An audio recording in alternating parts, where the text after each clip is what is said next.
রব্বানা যালামনা আনফুসানা, জান্নাত দিয়ে দে না, সব কোথাও রাখা নাই। সব ঝামেলা, ঝঞ্ঝট, মিথ্যা প্রবঞ্চনা, প্রতারণা।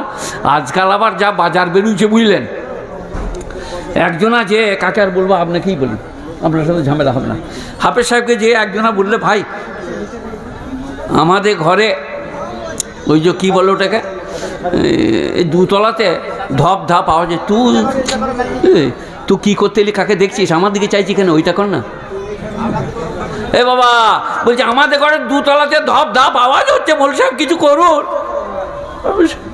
হাফেজ সাহেব বললে দাঁড়া, দিয়ে এমনি করছে, হাত গুনছে। ও বাবা, তো বিরাট জেন, গায়ে চুল আছে, কিচ্ছু করার নাই। বলে দেখে কিছু করে দেন, আমার ঘরে দেখতে পারবো না।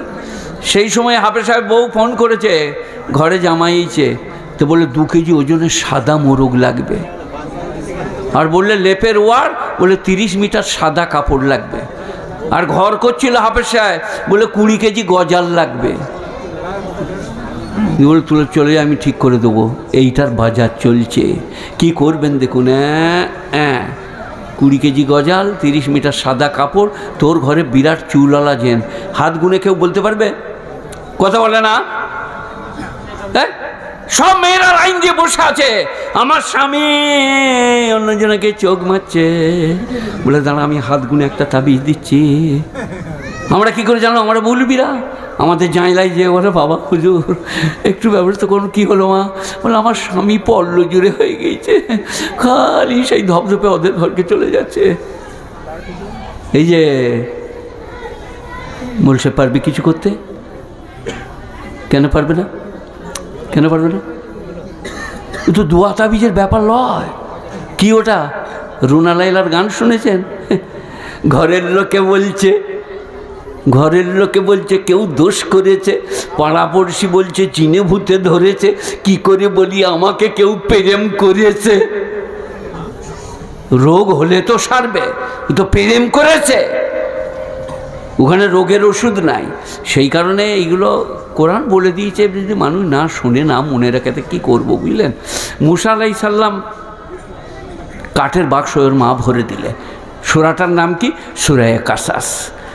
পানিতে ভাসিয়ে দিলে, আল্লাহ বলে ভাসিয়ে দাও, তোমার বেটাকে তোমার কোলে ফেরত দেবো। বলো নারায়ে তাকবীর, আল্লাহু আকবার।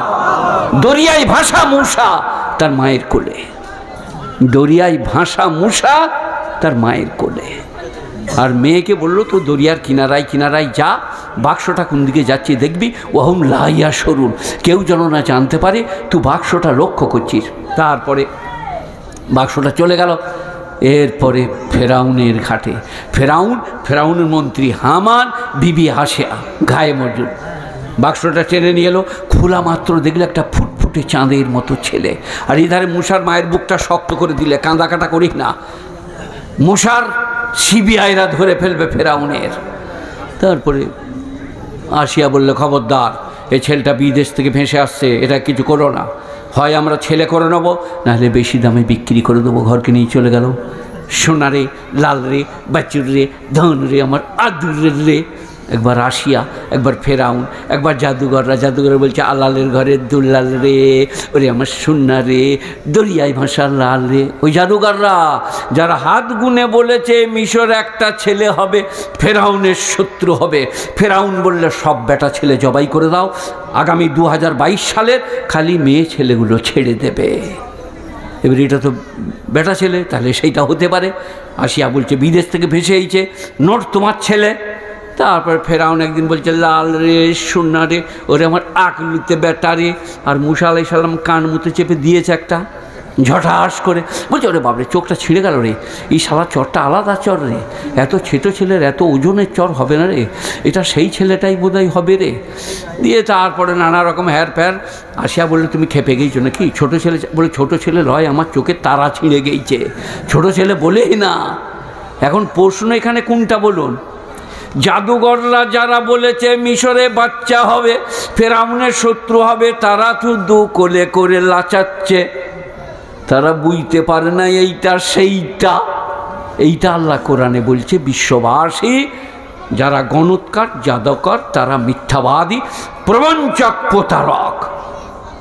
বহরমপুর থেকে নিয়ে লালবাগ লালবাগ থেকে ভগবানগুলা, ভগবান থেকে লালগোলা, উধার আপনার দিকে জঙ্গিপুর, উধার আপনার দিকে ধুলিয়ান, যেখানে যাবে যান। রাস্তার ধারে কপালে 3টে দাগ টেনে, পিঠ পর্যন্ত চুল ঝুলিয়ে, ওং বং গচ্ছতি কস্ত নমস্তেই নমস্তম নবীনন্দতে জীবনম মরণম কাল প্রতীক্ষেত নির্দেশং ভাইতক যথা সুখবন্ত বনং দুঃখং দুঃখবন্ত বনং ঝুঁকং নলবেতে নিত্য। না বলবো না, লোকে মনে করে পুজো পুজো হচ্ছে বোধহয়, থাক খানিকটা বাদ থাক। তারা বলছে চলে এসো, কার স্বামী স্ত্রীর ঝগড়া, কে কাকে বিয়ে করতে চাইছো বলো, কোথায় নানি রাজি হচ্ছে না, কোথায় দাদির মত নাই, খালি চলে এসো, হাত গুনিয়ে দাও। ওরে বাবরে, তোমার তো দাগ নিচের দিকে নেমে গেছে, তোমার স্বামী বছর 2-এর মধ্যে মারা যাবে। বলে কী করবো বাবা, কী করতে হবে?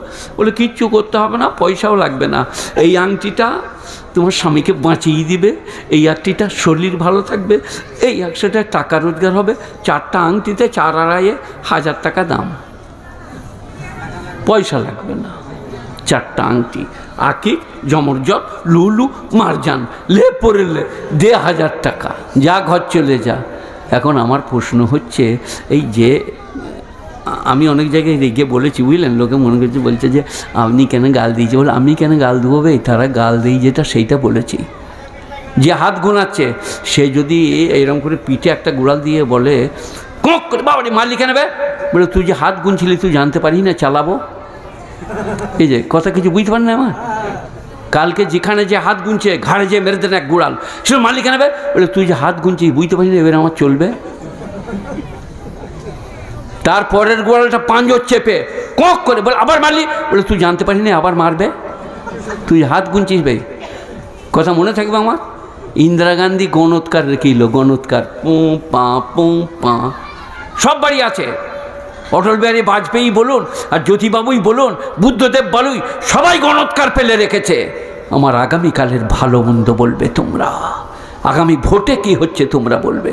কিন্তু ইন্দিরা গান্ধী 47টা গুলি ছাড়খাড় হয়ে গেল, তার গণৎকাররা বলে নাই মাই ম্যাডাম আজকে বুলেট প্রুফ জামা পরে যাও, আজকে তুমি ছাড়খাড় হবে।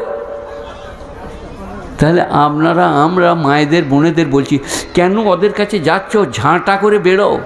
সে একজনা বুঝলেন বিরাট চুল রেখেছে পিঠ পর্যন্ত, ভাবির মতন। তবে নবীর সুন্নত আলাদা আর ভাবির মতো চুল রাখাটা আলাদা। দিয়ে বললে বাবা আপনি আমাদের গ্রামে এসছেন, শুনলাম বড় বুজুর্গ, আজ আমাদের ঘরে 4টি খাবেন। দিয়ে ভাত দিয়েছে বুঝলেন, ভাতের ভেতরে মাছ ডিম মুরগি ভরে দিয়েছে। দিয়ে বলছে বাবা খাও। অনেকক্ষণ বসে থেকে বললে কি আর কি হচ্ছে আমার সাথে, তরকারি নেই ভাত খাও। তখন মেয়েটা 2 ঝাঁটা মেরে বললে তুমি হাত গুনে বলছো কবে কি হবে, কোথায় কি আছে, আর ভাতের ভেতরে মুরগি ভরা আছে দেখতে পাও না? কানা চোর। যদি ভালো ঘরের বিটে হয় তবে জাদুঘর গণৎকর প্রবঞ্চক প্রতারককে কোনোদিন বিশ্বাস করবে না। সবাই বলুন করবো না ইনশাল্লাহ।